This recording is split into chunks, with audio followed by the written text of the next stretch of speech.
Hello and welcome to Season 13, Deliverance. So this is where I'm going to give you my thoughts on the changes of Season 13, what's new and my opinions on whether or not I'll find them useful or maybe you'll find them useful. The new gun in the game is the Berry M12 and I'm going to compare this gun to the Gal because I feel it's the most relevant comparison because they're both sidearms and we'll have a look and see the differences between the both and to see if the Berry M12 stacks up against the Gal. So let's have a look.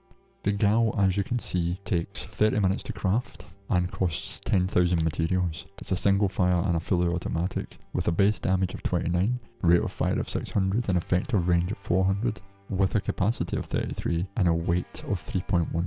The new Berry M12 takes 4 hours to craft, 15,000 materials, requires a crafting table of level 8 as a single fire and a fully automatic, with a base damage of 40, a fire rate of 550, an effective range of 550, capacity of 33 and a weight of 3.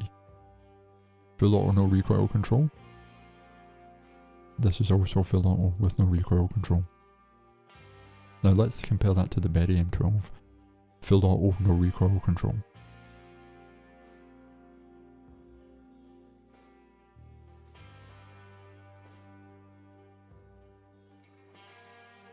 As you can see the difference between the Berry M12, the Gal has a much larger bloom and the Berry M12's recoil only seems to be vertical, so the Berry M12's recoil might be easier to control. As you can see the Berry M12 plans are unlockable in the premium tier at level 44. Next let's have a look at the adrenaline shot. As you can see here the adrenaline shot plans are unlockable in the premium tier at level 49. You can see here that the adrenaline shot requires crafting table level 6, 3,750 materials and it takes 1 minute 29 seconds to craft. The 1 minute 29 seconds is based off the fact that I have my water distillation at level 12 of 13. The adrenaline shot lasts for 60 seconds and lowers weight debuffs based on how full the backpack is. Your stamina gauge will change to a thin yellow line called the adrenaline breakpoint. If your stamina is above the adrenaline breakpoint, you will get an adrenaline boost. If your stamina hit the adrenaline breakpoint, then all boost effects disappear and your speed and inventory weight returns to normal. The adrenaline shot will be military grade, which means you can carry 3 at one time. In Season 13, various elements of the shelter have been improved or tweaked. So the crafting table, the wood log, water distillation, and some others have been tweaked with regards to the materials needed to upgrade, as well as their price and the time it takes to upgrade them.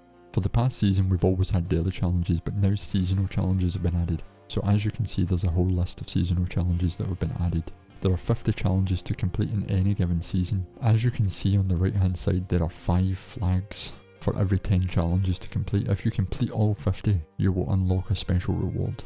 Now one of the main things I was looking forward to, mainly being an encounters player, was the new changes that are coming to the airdrops. Unfortunately the changes aren't as good as I was expecting. In the new system, as you can see, you have to boost the airdrop past 5 boosts to get the new changes. Unfortunately most people playing encounters will know the airdrop very rarely gets boosted, and if it does, it's lucky if it gets boosted once or twice. So I don't see it getting boosted 5 times. It would be nice if these changes would have started after 1 boost, but we'll have to wait and see if that comes in the future. Other things that I noticed when looking through the change log were that the blog post for update 13.0 was written on the 8th of July 2022. This blog post has been written way in advance, which gives us some insight into just when these changes were potentially finalised. So that gives us an idea of the lag time between the season releases and when these changes are implemented. Other things that were tweaked that you can look in the changelog to find out, which I'll put the link below, is hit registration system in order to improve hit detection. Crowns earned through the shelter's antenna have been increased by 30%, but the capacity of the antenna has dropped from 25 to 20. The food capacity of the rat traps has been increased, but the maximum capacity of food held by each rat trap in the shelter at level 13 is now 240 instead of 576. The amount that the box of herbs generates per hour has been increased. From level 1 used to be 2 materials per hour, now it generates 5 per hour. The maximum capacity of a box of herbs has been changed from 8,640 down to 2,400. The box of plants generation has been adjusted. The maximum capacity of a box of plants has been changed from 672 down to 504. Vigor Season 13 Deliverance seems to be quality of life changes and small adjustments to gameplay. The main thing I believe most Vigor players are waiting for is an adjustment to the guns and the different recoil of each gun. Now everyone knows that the LMGs had their recoil fixed, and there's only a handful of other guns that have had their recoil fixed. So hopefully, now that the developers have the ability to update the guns in the background, the server side, that we will soon see recoil being changed on a large majority of other guns. You can catch me in the Outlands live on twitch.tv. Thank you for watching, and I'll see you on the next video.